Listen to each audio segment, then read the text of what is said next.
Hello and welcome to Gardener's World. And as we approach Christmas, inevitably we're thinking about greenery and berries and their symbolism and how important they are actually for most of us.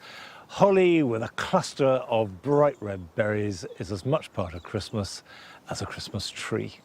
And in the garden, of course, we've got berries of all kinds, from rose hips to these lovely hawthorn berries that have been around since late summer. They look fantastic.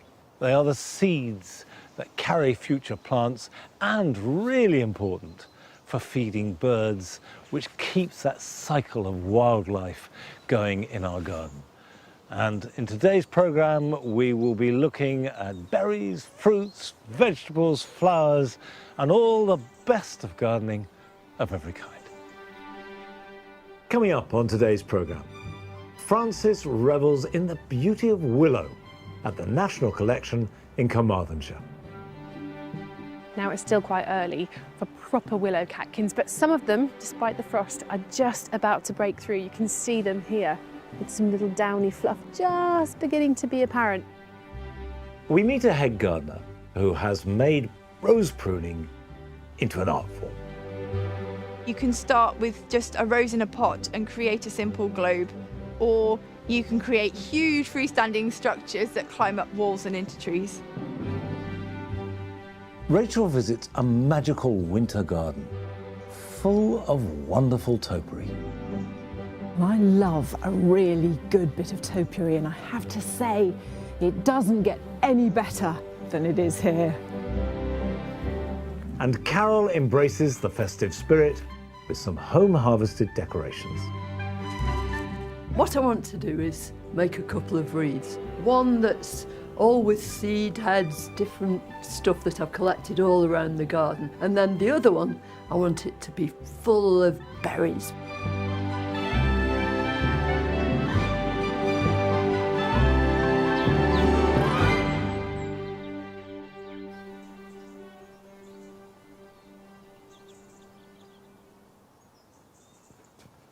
I always get asked after Christmas about how best to plant out a Christmas tree. Well, obviously it's got to have roots to do that. But why not plant a kind of Christmas tree outside for keeping all the year outside? But you could bring it indoors and have it as your Christmas tree. This is Abies Coreana, and it's grown as usually as a small border tree. It will grow to about 10, even 20 foot high in time, but slowly. The great virtue of it bears cones, beautiful purple cones, from a very young age, whereas many conifers take a few years before they're mature enough to bear cones. So if you've got a larger pot or even a border, that will do very well. But you could just grow a straight dwarf conifer. This is Picea glauca albertiana, and it grows into a natural cone. You don't have to worry about anything. It wants to be a cone. It will eventually reach a size of about twice this big, but will take years to do it. It's very slow growing. You can grow them well in a pot. What you need is an ericaceous compost. That means that it is acidic. You can either have a bracken compost like I've got here, or you can have one made of pine bark, and that works equally well. Either way, put a crock in the bottom of the pot to stop the compost coming out. I've added a little bit of leaf mold too, and some grit, because these are plants that need good drainage. So we'll put a bit in the bottom and then just see if that's right. We'll take that out. See, it's got a good root system. I think I need a little bit more in there.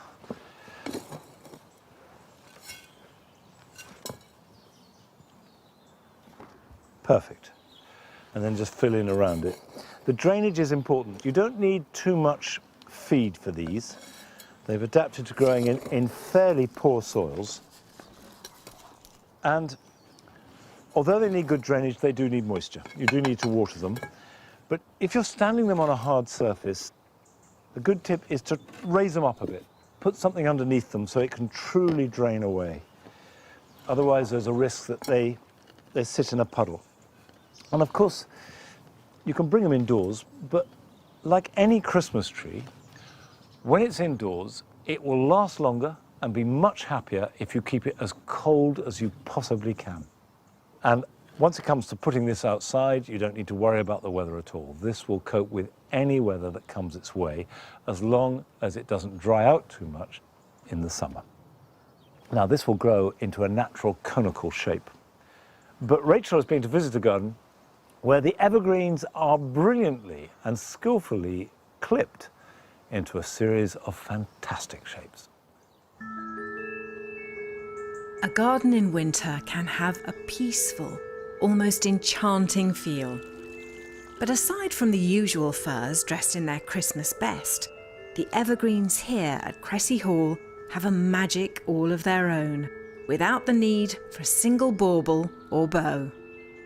The thing about this garden is they've crafted those evergreens into topiary. And I love a really good bit of topiary, and I have to say, it doesn't get any better than it is here.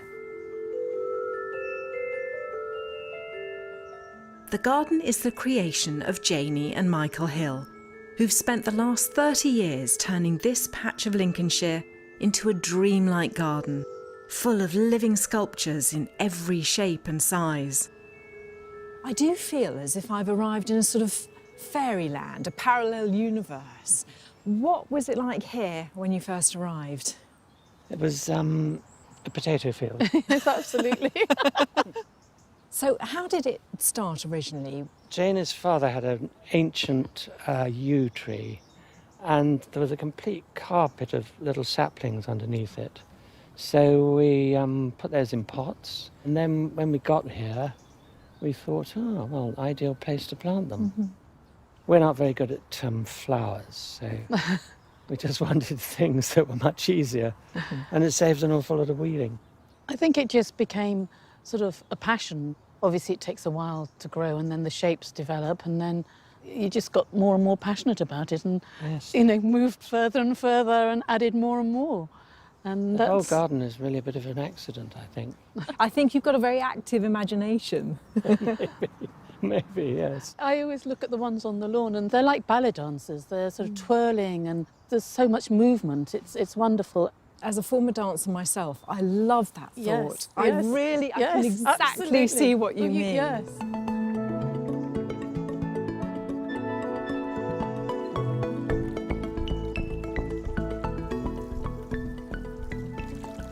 Michael and Janie's garden is very much an exercise in restraint.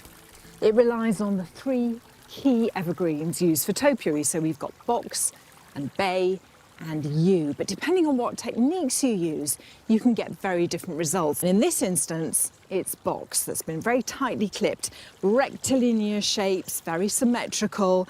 It's a knot garden, and the whole thing is held together at the centre by this fountain. But there's much more to topiary than this.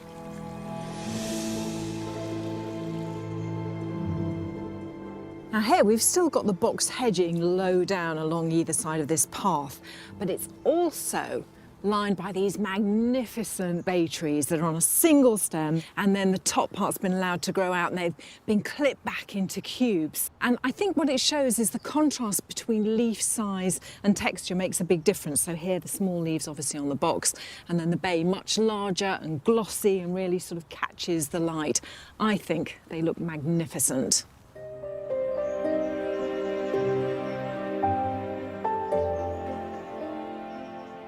By contrast, here we've got these wonderful cloud prune box. So we've gone away from those straight lines, and here it's all organic. You can see how the plant itself has sort of said where it wants to be trimmed and cut back. So you get all that lovely shape of the skeleton of the branches, and then these fluffy pom-poms of leaves on the ends, and it's so tactile. You really do just want to stroke these. Absolutely gorgeous.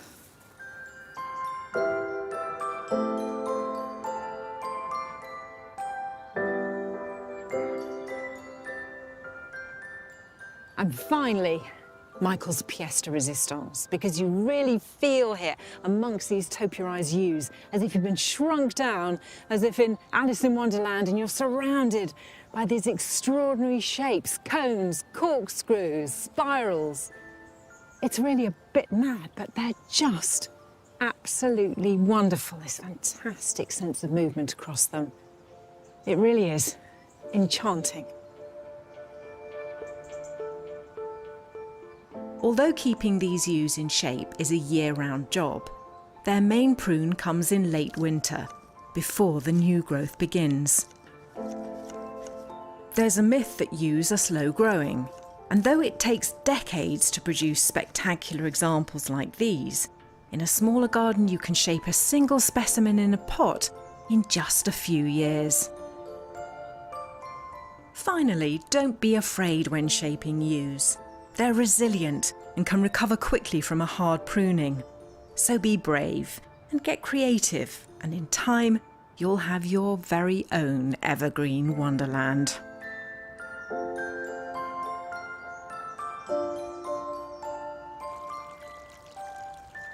Creating a garden like this isn't instant gardening, and it's not low maintenance gardening either.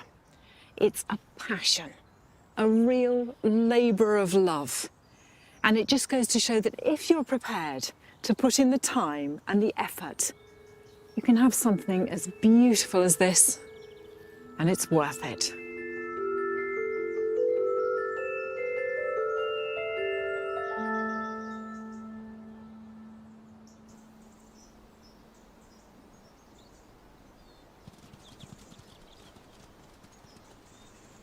When you see topiary achieved with that degree of ambition and vision and skill too in creating it, then I think it elevates an aspect of horticulture to high art. And in my experience, although topiary might seem against the trend of nature and rewilding, birds love it. They'll nest in them all, the insects love it, the spiders' webs will be festooned between them in autumn, and it works perfectly with any kind of garden. And the more we have of it, the better for me. Now, earlier in the year, we went to Northamptonshire to visit a garden where the same degree of skill is exercised by the head gardener, but instead of taking up shears and cutting into greenery, she tapes up her fingers in order to train and prune and create shapes from roses.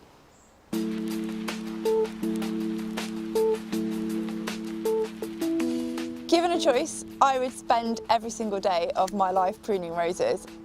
I get completely absorbed. It is this one project that I'm focusing on, which is hugely different to life as a head gardener normally, where you're trying to think of 1,000 things and 3 seasons ahead. I'm Jenny Barnes. I'm head gardener here at Cottersbrook Hall. And my USP, I suppose, is rose pruning, specifically rose sculpture. I love to create shapes and structures out of the plants. You can make freestanding structures, huge organic forms. You can create frames, lattice work, swirls and spirals on walls.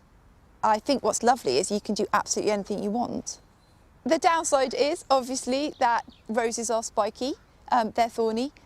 Your fingers will be full of thorns, but it's quite easy just to sit there and pick out splinters whilst you're watching TV in an evening. So I use a fabric plaster tape and I tape the ends of my fingers before I've even started. I can't wear gloves because I can't feel when I'm tying string, and so this tape acts as a glove, really. A thick hat and coat are definitely recommended too. The easiest sculpting to try is with the ramblers on a wall. I like to create loops and circles in a thin curtain.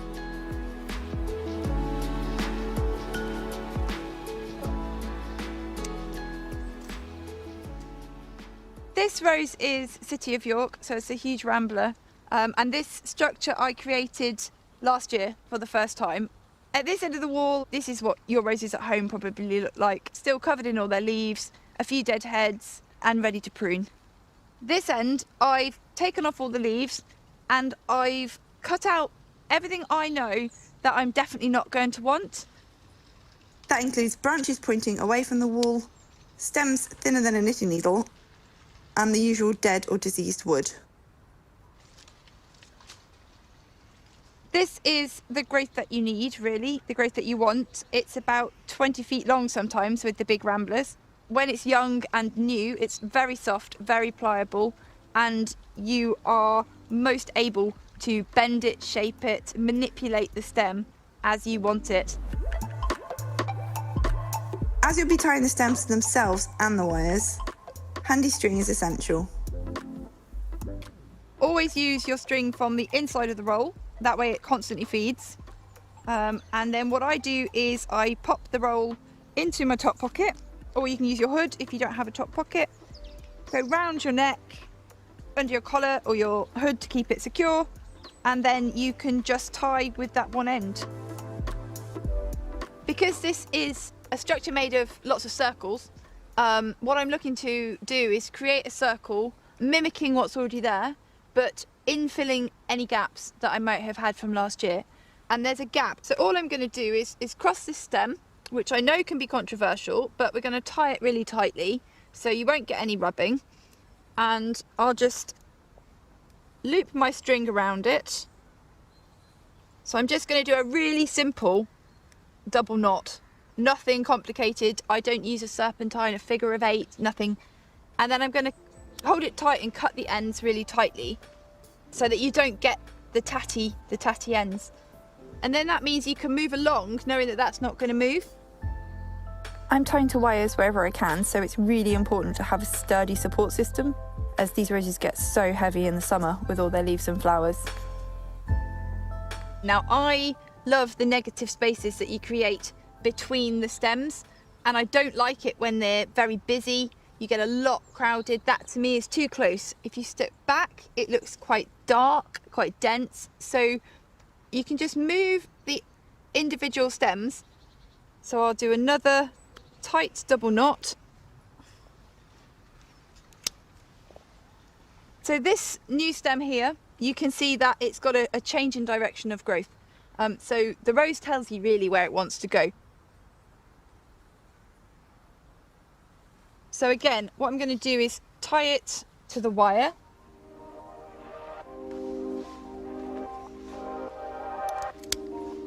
By doing this, you're bringing these flowers right to the base, so you're not wasting any of the wall. The act of tying them across the wall instead of letting them shoot up encourages more blooms.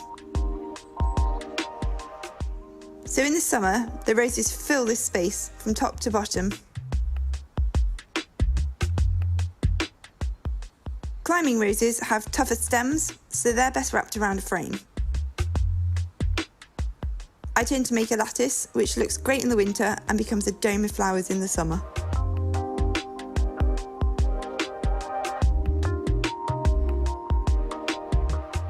But my favourite type of sculpture is definitely organic. So this rose is Ethel, and Ethel is a huge rambler. And we planted 2 on this side and 2 on the other side of the wall so that we could create this wave, sort of cascading off the house, moving along the wall and up and around the urn. So Ethel produces sprays of tiny little, almost frosted, palest pink flowers. And the idea is they're going to cascade along this wall, and I'll cut off all the long new growth through the summer, and it will just be a wall of white froth.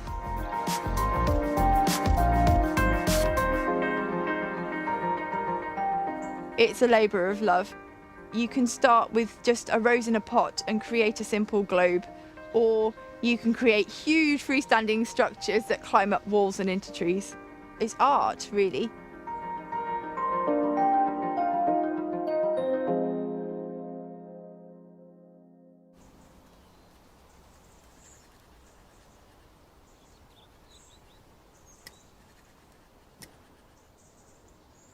Whilst that degree of skill and sophistication and pruning is wholly admirable, and certainly beyond my capabilities, it's not necessary for the health and performance of a rose. So don't be intimidated by rose pruning. When you're cutting, a good rule of thumb is the weaker the growth, the harder you need to cut it back, and that will stimulate strong regrowth. So if we take this shoot here, which is a bit weedy, I'm going to take it right back to there. And then this can come back like that, and this here like that, and that's not too bad. Now, if you've got a tangle like here, we've got a mass of branches. We need to sort that out. So that dead one can come out, and that will go back strongly. This is the dead one, so that comes out, and I can go right down to there. By having less growth, I can get in there, I can lift plants, I can see better. Right, we're nearly there. You see, I'm not being too precious about this. We can just get stuck in, cut back, and we're beginning to get the sort of shape I want. So I'm trying to just get plenty of ventilation, have healthy growth, and this will grow back next year, guaranteed, with masses of flowers. Now, in January, Francis went to West Wales to visit the National Collection of Willows.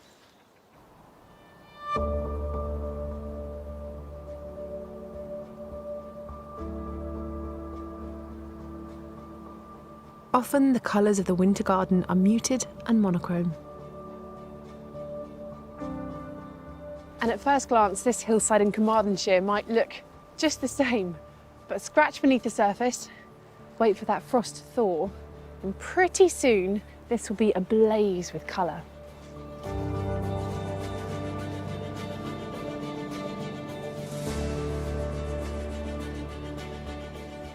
I've come to meet Justine Burgess, who's been awarded National Collection status for her willows.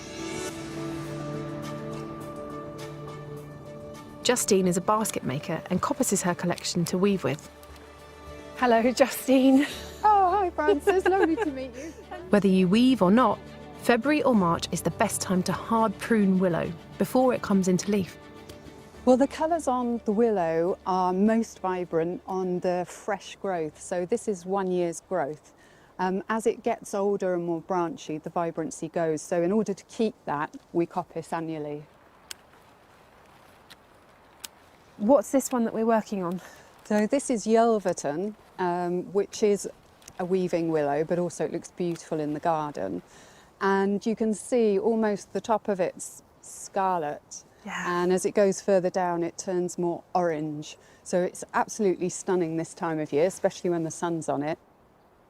Willow has a little bit of a reputation for being so fast growing, people can be intimidated. I think some varieties, yes, but the varieties that are more contemporary, so like Yelverton, you might get 8 foot in a year. But what we've done with this patch is Chelsea chopped it at the end of May, and you get this slightly reduced growth, but still beautiful colour.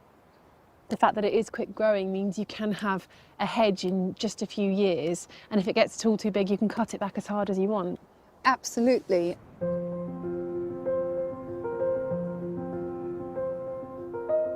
As the frost melts away, you can see the huge range of colours and forms in the willow. Most grow straight as an arrow, but some corkscrew varieties like this red erythroflexuosa look like someone's taken curling tongs to it. And just look at this. This is Salix staphanoides continental purple, rather obviously with the most incredible deep purple stem. And all this growth has happened in just 1 year. So if you want instant impact, it's a really good choice. As well as having vivid stems, the winter willows are alive with catkins. Now it's still quite early for proper willow catkins, but some of them, despite the frost, are just about to break through. You can see them here with some little downy fluff just beginning to be apparent. This variety is called Mount Asso, and it's a really good compact variety, so good for a very small garden. You can see lovely dark stems and beautiful, beautiful buds. Now, willow is dioecious, which means it has male and female plants. And although all of them produce catkins, it's the males which are really, really beautiful, often with a yellow haze, which is the pollen, of course, and that makes them excellent for early pollinators when there's not much else around. It's also excellent as a cut flower, especially these beautiful pussy willow types with the big catkins. They last for ages once you've cut them. As well as using willow for hedging, Justine also uses it for fencing. And sometimes a bit of both. I suppose this is what you expect when you go to a garden in the middle of winter. Absolutely, bit of hail, never hurt anyone. You have some lovely structures though all around with the domes, but what would you call this, a fence or a hedge? It's actually both, we call it a fedge. So Stick the two words together and you get a fedge, and it's living willow. But how do you make something like this? Well, what we're going to do is we're going to take the full length of willow and we'll plant it into the ground, do a bit of weaving, and then we can extend this a bit further. Okay. First, we need to take our cuttings. For the best chance of success, this needs to be the same day that you're going to plant them. And when you say plant it, do you mean we're just going to stick it in? We are. So we've cut these long rods, and the root nodes at the bottom are really dense. So Yes. we want to get about 12 inches in the ground. And then every 25 centimetres, we're going to have two pieces in, one going that way, one going that way. Okay. By planting, weaving, That one's going to go behind that one. and eventually tying off. And It's what quite pretty, isn't it? Like, you can sort of see it suddenly come together. Justine creates her living fedge in a matter of minutes. And that will start to root as soon as the ground temperature warms, and then we'll get some good growth on this for next growing season. It's really lovely, isn't it? It's really satisfying. Yes, And now we have a new fedge. absolutely, new fedge. The versatility of willow makes it a great addition to any garden. And with Justine's skills, the home too. Look at this place. Absolutely beautiful. Look at what you've made. Yeah, so obviously Christmas in mind. We've got some mini Christmas stars, and then we've taken some holly from the garden and that decorating. They just look really lovely. Also, this obelisk structure here was woven as an indoor Christmas tree. Really? So you could decorate it with fairy lights. But it does have another purpose, and that is as a plant support in the I garden. mean, that's just what I assumed it was, beautiful for going climbing beans or something up, but I never thought of it as a Christmas tree. Because it always feels a bit bad cutting down a tree and sticking it in the house, don't you? But this is much more versatile. And sustainable. And sustainable. It can sometimes be hard to find gardening joy in the depths of winter. It feels like the garden's been put to bed and it's just a waiting game for spring to begin. These willows demand your attention, even in the darkest months. So whether it's for fluffy catkins, fiery stems, or rather magnificent archways, to bring some life and some warmth to a dull January garden, why not plant a winter willow?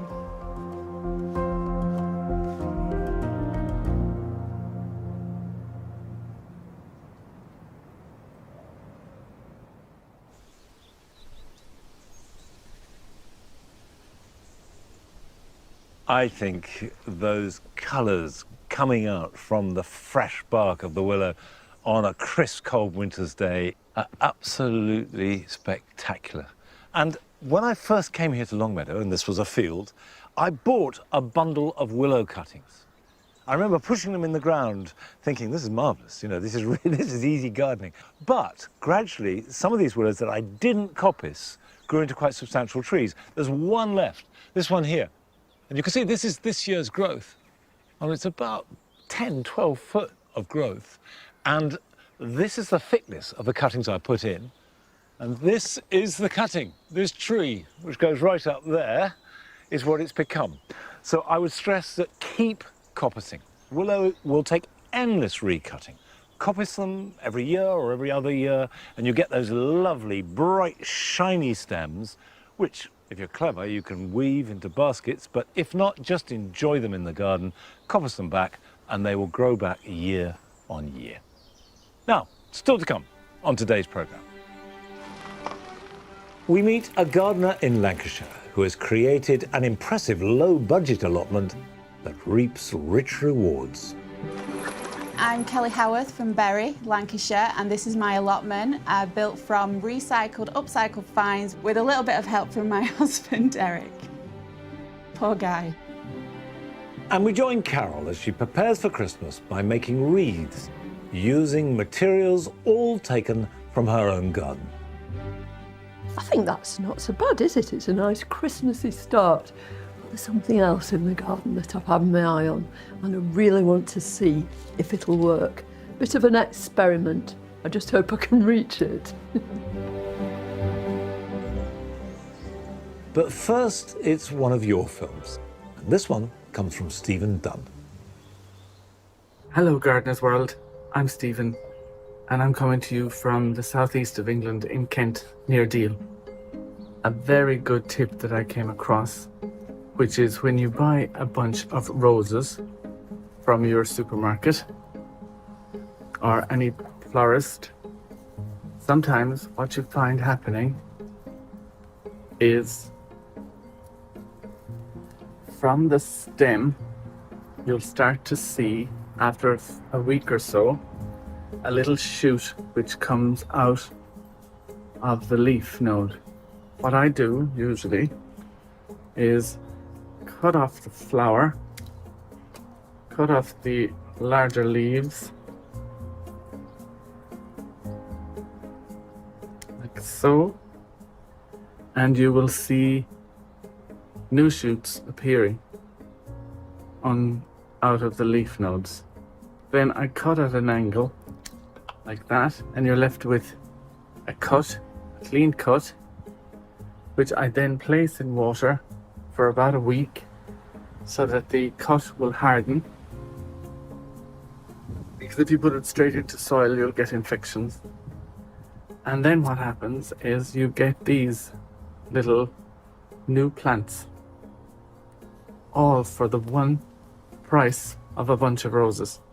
And you will get a plant which is exactly like the rose that you bought in the supermarket.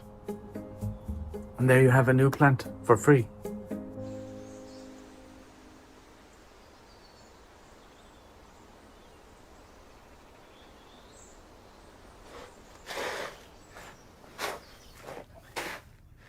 Well, thank you very much, Stephen. And of course, roses do take very well from cuttings. It's a surprise from cut flowers. Okay, I am now mixing up a very, very gritty mix, about 50% grit and 50% peat-free compost, because I'm going to plant some bulbs. I know that everybody says you should plant your bulbs in autumn, but it's not too late. You can pot them up, they'll flower a little bit later, but they'll still look just as good. And I've got some muscari here, some grape hyacinths. They come in every shade of blue, but these are a variety called Valerie Finis, and it's a lovely ice blue. It's really special. You can, of course, get them in a deep, rich blue, almost to purple, but these pale ones are my favourite, and they're very available. Whatever variety of muscari you plant, remember they're a Mediterranean plant, and they love good drainage. Put a crock in the bottom of the pot to stop the compost falling out, and half fill your pot with the compost, and then cram them in. This is not the time to have a few elegant flowers growing up out. You want a thicket. If you get round to planting these in September or October, they will flower in March. Or if you're doing them at the very beginning of the year, they'll flower in April, but flower they will. And you still want that same effect. Hopefully we'll be able to fit all these in. Yes, we will. That will work beautifully. So there they are. Those are ready. Cover them over. Like that. A little bit more. And then I'm going to put a layer of grit on top, because not only does it look better, but it helps the drainage.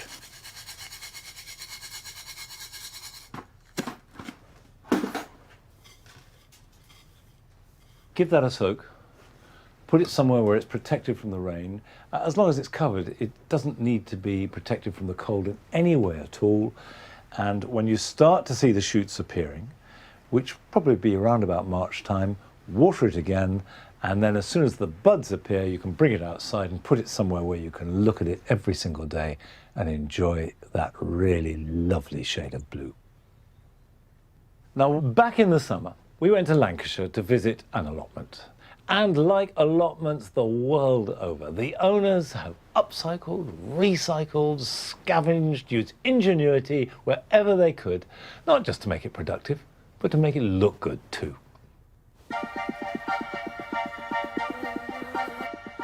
Growing from seed is the most wonderful thing. When you see them emerge and they start to become the plant and the plant produces fruit or flowers, it's wonderful. I just wish everybody did more gardening. I'm Kelly Howarth from Bury, Lancashire, and this is my allotment, built from recycled, upcycled finds with a little bit of help from my husband, Derek. Poor guy. The garden at home is very small, so I put my name on a list for an allotment. We didn't have much money to get started, so we started doing up on a budget, frugally, DIYing, recycling, upcycling. Can't walk past a skip without having a look inside, and you often call me as well, don't you? I do, yeah. Look at the skip, and he'll take a video of the skip. What do you want? What shall I get out of the skip? So yeah, often send pictures saying, do you want me to bring this home? Yeah, out for now, give us a shout. We went on to build a potting shed from old doors, a greenhouse, a potting shelter, and around 30 beds. Everything is either budget or free. I didn't want to pay a lot of money for a greenhouse, and you'd be amazed how many people are giving them away. And this one, as soon as I saw it, she said free to collector. And I've never typed so quick in my life. And I'll have it, I'll come and get it. And the deal was, if you can get it by tomorrow, you can have it. It was chucking down with rain all day long. I couldn't go for whatever reason. But I asked Derek and my son, Jack, he was there as well.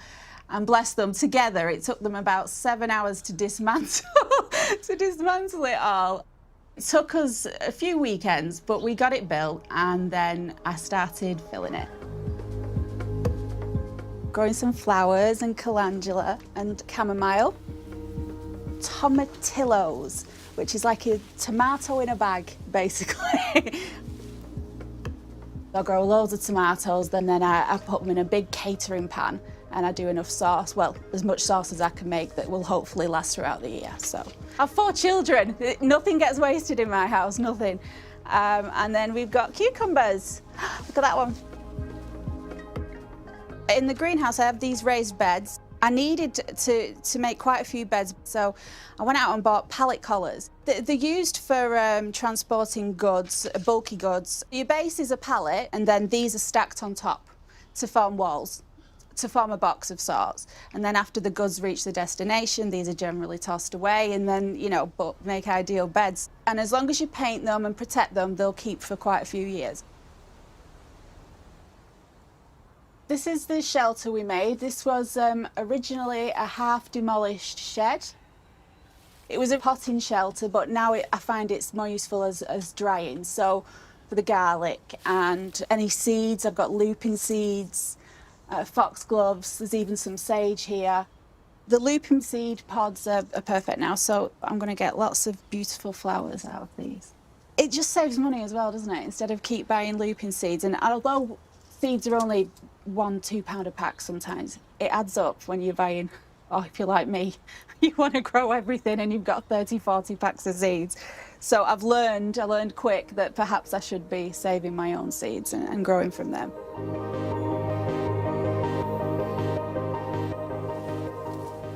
I like to grow my own teas, well, flowers and herbs and things like that for everyday ailments.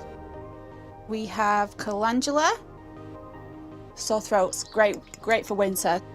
Feverview, good for headaches, skin issues and ladies' complaints.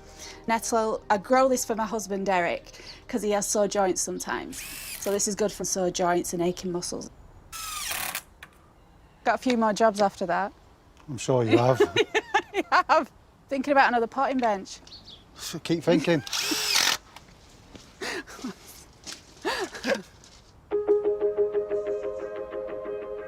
Do you want a brew? You need to wash them. I don't want that in my brew. Short and out round here. Thank you, darling. You're welcome, honey.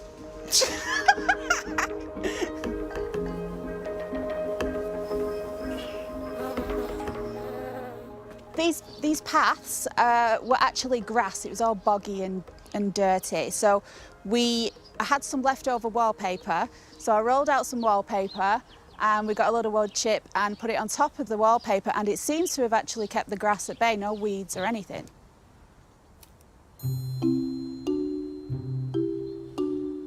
Hi, Kelly. Hiya. That's the also just that you could have. Oh, thank you. Thank you. See ya. Such a lovely community here. We just, you know, we swap plants and seeds, and does anybody have this seed, instead of people going out and buying things, you know. And that's half the reason that I love my allotment so much. I am an organised gardener. I like to know what I'm growing. You know, my husband laughs at me because I'm always making lists. So at the beginning of every growing season in spring, right, what flowers do I want to grow this year? So I've got these seeds. The flower list is usually this long, and the vegetable list is a bit smaller. Not everything proves fruitful, you know, not everything grows as it should, but I'll give it a go, and I'll give it a go the following year. This is the thistle bed, look at all these. Cirsium, is it cirsium? Oh, and potatoes, I get to pull them up soon. It's like digging for treasure. And this is raspberry carner, for obvious reasons, but it won't be for long. I'm gonna turn this into a room for peppers, make a new doorway, put some glass in, and we'll have our very own red hot pepper room. And I enjoy growing peppers, those little jewels, they're wonderful, aren't they?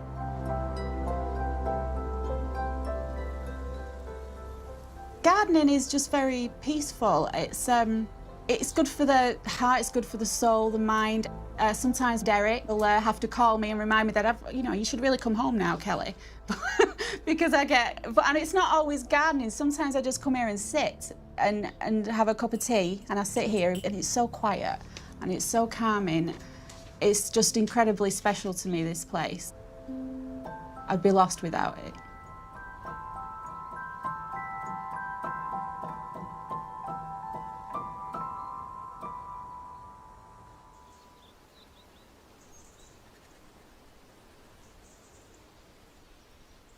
Well, it may have been made on a shoestring and everything upcycled and recycled, but it looks really good. It's an inspiration. The grass borders here at Longmeadow are at their best, I would say, in winter. The grasses remain looking good right through till Christmas and beyond. They can take any amount of frost. I grow bamboos in the grass borders because, of course, they are a form of grass, and I've got some here in pots. And the time to prune bamboos is in late summer or autumn. And of course, you don't prune them by reducing them slightly in size. Like grasses, you need to get right down to the base. But unlike most of the grasses here, you don't cut them right back. You just want to selectively cut out the canes. And if you've got a big bamboo, you just cut the biggest ones and use them in the garden. But if you've got a small one in a pot, and I think they grow really well in pots, they look good, then just thin them so that they look good for you. And the more you thin them, the thicker the resulting canes will come. So that's a question of style and whatever you want. But in a bamboo like this, for example, we can just get in there and just, if I cut out those two, pull them out, and then where they're most congested, to start to cut them out right at the base. A new growth will come up from that base level.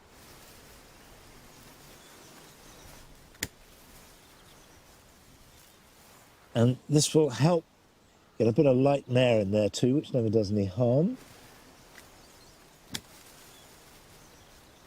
But the main reason for doing it is simply for aesthetics, so that it looks better.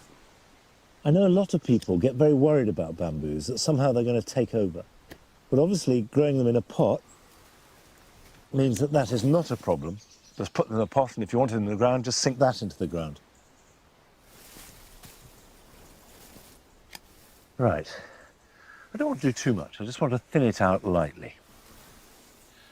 Now, one of the things that I enjoy most at Christmas is bringing as much of the garden indoors as possible.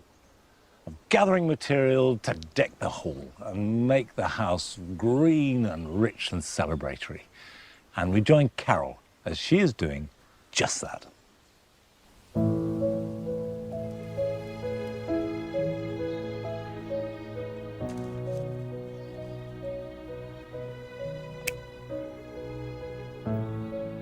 might wonder what I'm doing, but if you come up to the shed, I'll show you.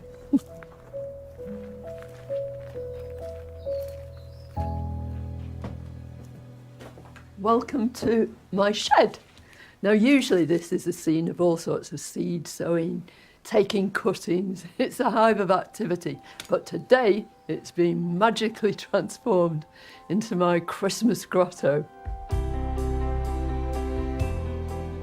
I think, don't you, that it's lovely to make your own Christmas decorations. What I want to do is make a couple of wreaths. One that's all with seed heads, different stuff that I've collected all around the garden. And then the other one, I want it to be full of berries, very sort of fruitful and gorgeous and, you know, really celebratory. So what you start off with looks quite unpromising, doesn't it? It's just a wire ring. You can buy them at any florist, order them online. They're pretty cheap too, and what's more, you can use them year after year after year, because when these wreaths are finished with, they're going out in the garden for wildlife to enjoy, and then I'll have my raw materials for next year too. So first of all, piece of string. Then I'm going to attach the string actually to the wreath. That's it. So having attached my string, I need my next ingredient, which is moss. Well, I'm lucky enough to be able to collect moss in my garden, but not everybody has that luxury. So you can buy it online, buy it from a florist, but make sure it's from a renewable source. Check it out first. So all I want to do here is pack this moss into this ring. So I'm wrapping the string round and round. You need quite a long piece to start with.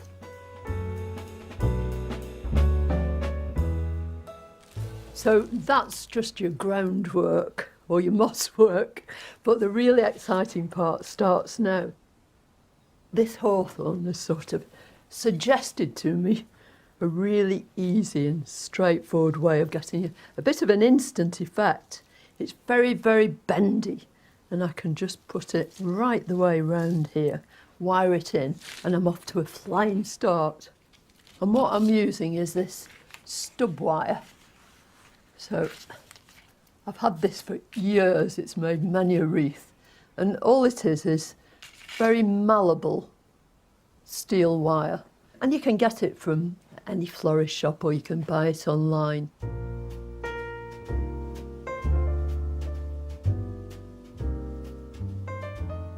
It really, really takes me back because not only did I used to love the flowers, so beautiful, we call it May where I come from, but in the autumn when you see these higs, that's what they're called in Lancashire, not haws.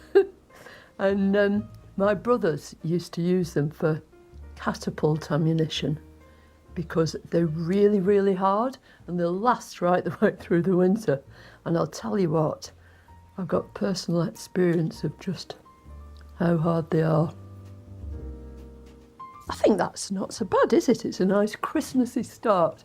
But there's something else in the garden that I've had my eye on and I really want to see if it'll work. Bit of an experiment. I just hope I can reach it.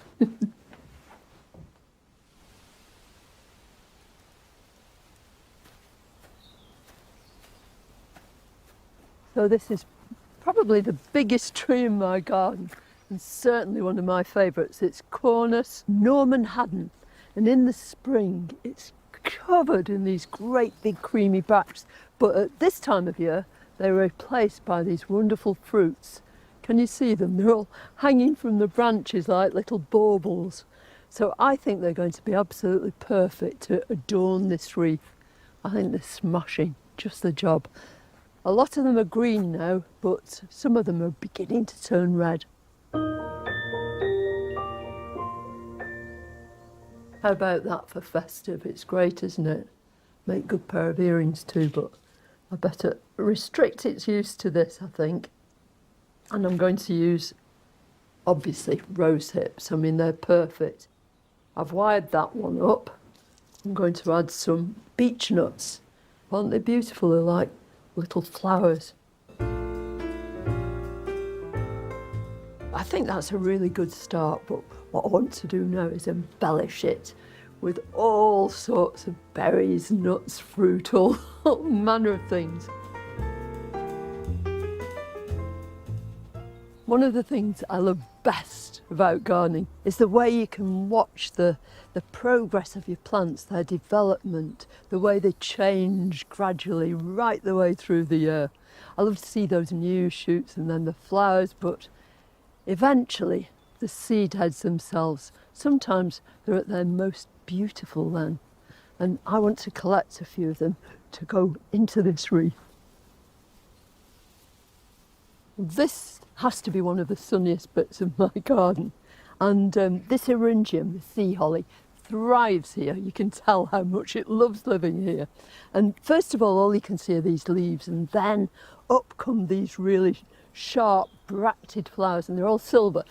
Then they go brilliant blue and all the bees move in. But at this time of year, that colour just sort of gradually leaches away. And I think they're going to make a perfect little blue accent in this wreath I'm making.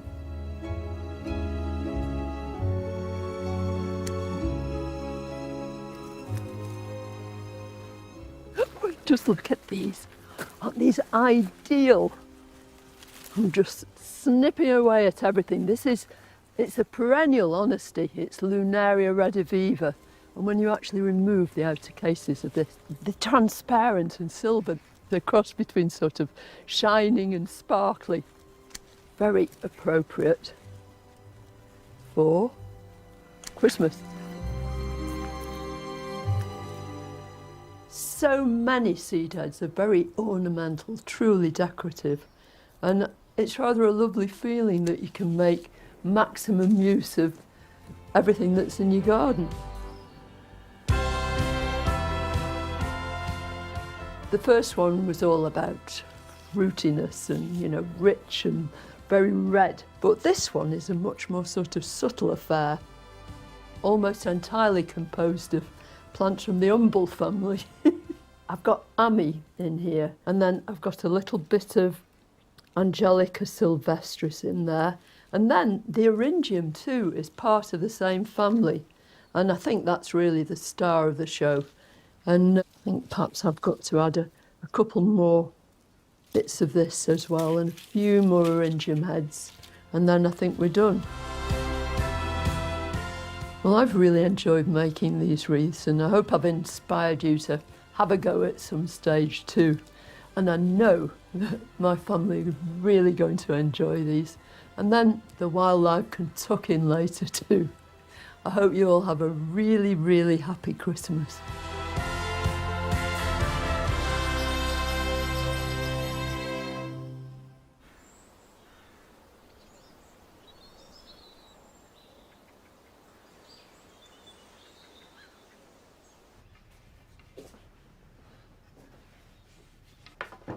I like the idea of the wreaths becoming food for the birds when we've finished. They come from the garden and they go back into the garden. And either way, they look really good. Now you can see I'm in the middle of sharpening tools. To me, this is one of the archetypal midwinter jobs. You get all your tools out. The rain can be hammering down outside. It can be cold, but you can be cozy indoors. And sharpen the tools. And sharp tools are so important and safe too. Even a hoe.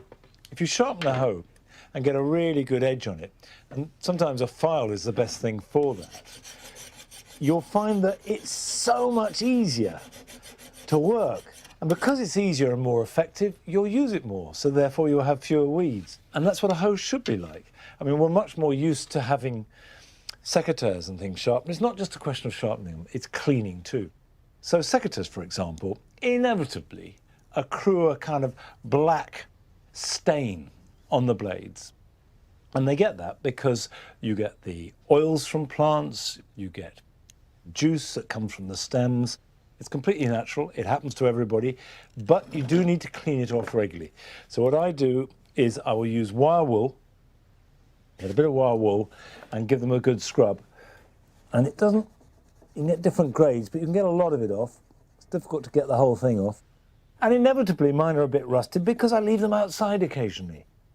Occasionally they have worked their way through the compost heap. I think this pair have been in the pond.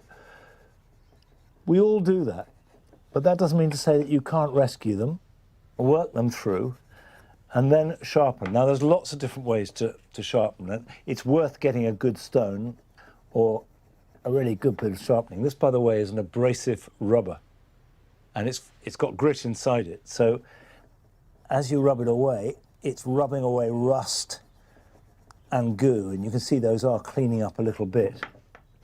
If you use a whetstone, which is very effective, you will need water. Now, you can either wet the stone, or actually I prefer to wet the tool. And the reason for doing that is because it creates a paste, an abrasive paste, which is a very good way of sharpening. And once that is properly sharp, oh yes, that is sharp, clean it off, and then when you're happy that it's as clean as you can get it and as sharp as you can get it, oil it. For me, the best oil is camellia oil. It's easy to buy, and you have it in a container like this. I have a bottle which I top up, and this has got a wick that goes down in, and you just smear it on, and that protects it from rust. And you can put the tools away knowing that they are protected from winter weather. They're as sharp as they possibly can be, and that will be safer and more effective and, quite honestly, more enjoyable. For me, one of the great pleasures of gardening is having tools that are cared for and loved and which work as well as they possibly can. Okay.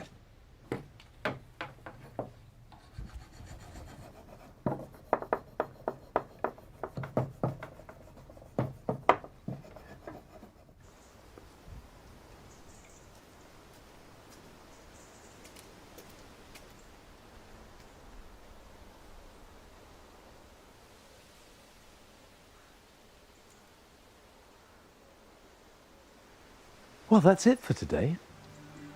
Next week, Francis will be with you, continuing our celebration of the gardening year in all its glory.